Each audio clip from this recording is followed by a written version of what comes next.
Good evening from New York. I'm Chris Hayes. We have some big breaking news out of Florida tonight, specifically the State House district that contains Mar-a-Lago in Palm Beach, Florida, where a special election was held in the district that Donald Trump lives in. It's a district that Donald Trump votes in. In fact, he voted via mail in this, despite how much he says he hates voting by mail. It's a district that Donald Trump carried in 2024 by 11 points, and it is a district, as we just got word from the AP moments ago, that will now be represented by the woman you see on your screen, Emily Gregory, the Democrat, who has upset John Maples, the Republican running in that open seat. He received the president's, quote, complete and total endorsement. Trump also encouraged all, quote, great patriots in the district to vote for Maples. Well, that didn't work so well. It seems like perhaps not as many turned out as Trump would have hoped in a district. Again, he carried by double digits last November. Right now, we're looking at what looks like somewhere a 12, 13, 14-point swing towards Democrats since 2024. Again, in the district that contains Mar-a-Lago, where Donald Trump sent his mail-in ballot that he's been railing against for years, and will now be represented by a Democrat in his backyard. A stunning rebuke for a presidency that really has been kind of a tailspin, as Donald Trump's war on Iran has now entered its 25th day. Gas prices are up by $1 a gallon in much of the country. Stocks continue to fall on fears of global supply shortages. 13 American service members have lost their lives. 3,200 Iranians, over 1,000 in Lebanon with 1 million displaced. More than 150 people have died in the surrounding Gulf states, 18 Israelis as well. That's not accounting for the millions who are displaced, the thousands injured, including hundreds of our own U.S. service members. But according to the president, who launched the war, who just saw his hand-picked, endorsed Republican candidate in his own backyard lose, according to him, it's all over except for the bombing, which is going great, and the peace talks, which are also going great. Don't believe anything else you may have heard. We've won this. This war has been won. The only one that likes to keep it going is the fake news. We're in negotiations right now. They're doing it along with Marco, JD. We have a number of people doing it. We have really regime change. We are at, as they would say, a war. They call it a war. I call it a military operation, a very successful one, successful like nobody's ever seen before. I don't want to say in advance, but they've agreed they will never have a nuclear weapon. They gave us a present. And the president arrived today. And it was a very big present worth a tremendous amount of money. And I'm not going to tell you what that present is, but it was a very significant prize. Oh, they gave you a prize today? Did you get a prize today? It's all over?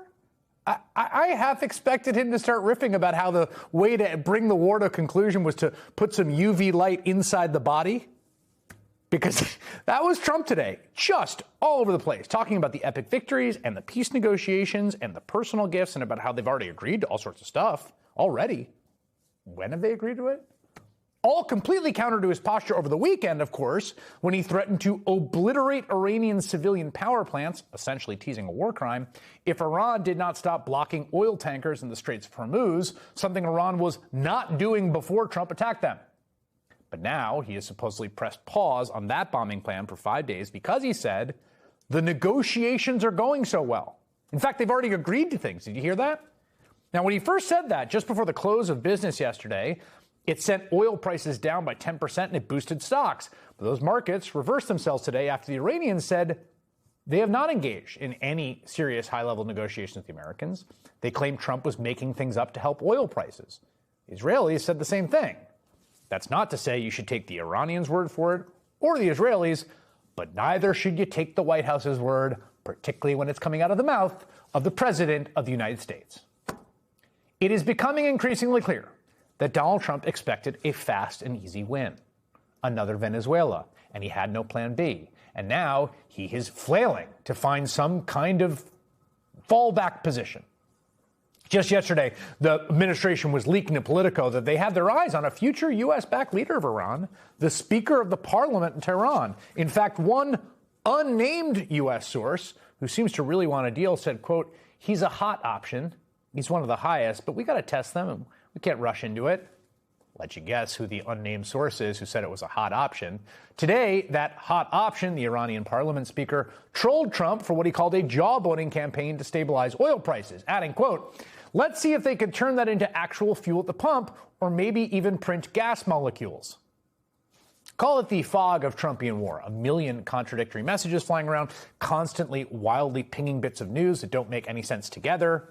You got reports now that Trump's negotiators, including potentially billionaire envoy Steve Witkoff, Vice President J.D. Vance, are going to travel to Pakistan for informal talks with an Iranian official. At the same time, unnamed U.S. officials tell the New York Times that Saudi Crown Prince is pushing Trump to continue the war until Iran's government collapses, something the Saudis publicly and strenuously deny. In fact, the Wall Street Journal is reporting that Saudi officials are actually holding talks in Riyadh with their Arab counterparts to find a diplomatic off-ramp from the war. And this evening, U.S. officials say the Pentagon's poised to deploy 3,000 troops of the 82nd Airborne Division in the Middle East. That is in addition to those 2 Marine Expeditionary Units on their way to the region, previously reported, and 50,000 U.S. troops already stationed there. And Iranian-backed militias in Iraq tonight are claiming the U.S. strikes there killed 30 of their members in Iraq. But the peace talks are going great, right? They've already agreed to stuff. Now, of course, all eyes everywhere are continue to be on the Strait of Hormuz, where Iran responded to the U.S. attack by striking oil tankers and shutting down 20% of the world's supply of oil and liquefied natural gas, not to mention fertilizer and petrochemicals needed for everything, including helium that are used in MRIs. So now, this is what's happened. The Iranians are essentially running a toll operation in the Strait, which means countries like China and Japan and India are negotiating bilateral one-off deals with Iran to get their oil out, which is to say Iran is shipping more oil and making more money than they were under the U.S. sanctions in place before Trump attacked them. Trump sees this happening, so now he is trying to share control of the Strait with the Islamic Republic of Iran. Thank you. What about the Strait of Hormuz? Who's going to be in control of that? That'll be opened very soon if this works. How soon? And who's in control of it? Will Iran still be able to control the flow of oil? Be jointly controlled. By who? Maybe me. Maybe me. You want the United States to be in Me control? and the Ayatollah, whoever the Ayatollah is, whoever the next Ayatollah.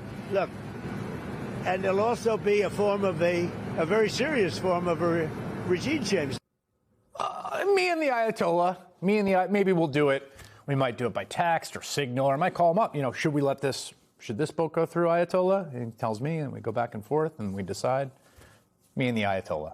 Peace is at hand. As soon as my negotiations are done, and also a regime change, and well, they really thought this would be quick and easy, right?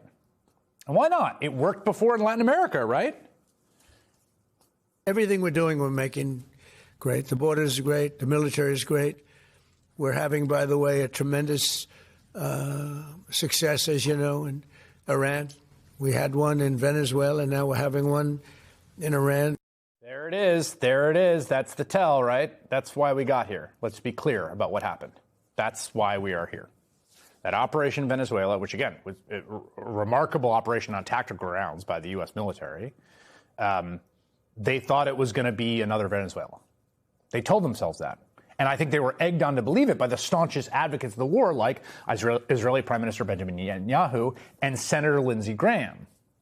But in Iran, a decapitation strike did not lead to mass uprisings. It did not lead to regime change. It led to the situation in which Iran's regime is intact, even if militarily degraded, although also viewing an existential threat, and now have actual, explicit, functional, and physical control of the Strait of Hormuz, something that was always a possibility in war planning, but never the reality it is now. Also, an enormous point of leverage the U.S. can't quite figure out. It looks like Trump and the U.S. is backed into a kind of corner, even though there's no question of the military superiority. And so it can kind of sue for peace because of the oil tanker situation. But again, from a position of lower leverage, right? Try to find a deal knowing that you've kind of given away some of the leverage. Or, what's the other option? Escalate the war. So that's the way, I think, to reconcile all the contradictory developments here. Here's where we are. Donald Trump is issuing an ultimatum he had to walk back from himself because he said there were deep peace negotiations, which then later proved to be completely fabricated, as more U.S. troops are set to be deployed for possible ground invasion in the Middle East, and Lindsey Graham invoking Iwo Jima. Despite reports tonight, the U.S. has supposedly sent a 15-point plan to Iran through Pakistan to end the war. Who knows? But here's what it looks like to me when you take it all together. It looks as if Trump is trying to wave the peace card in order to keep a lid on oil futures and financial markets, two things he cares a lot about and is worried about, and two things that will exert tremendous pressure on him domestically. He wants to keep those at bay long enough to have ground troops get into position, from elements like the 82nd Airborne, who could deploy anywhere in the world in 18 hours, to the Marines, who take longer. All in time for, say, the markets to close for the weekend on Friday, when Trump's pause on bombing Iranian power plants is set to expire. That could be the plan that Trump now settles on 4 weeks into a deadly war where there was obviously, very clearly, never any real plan at all.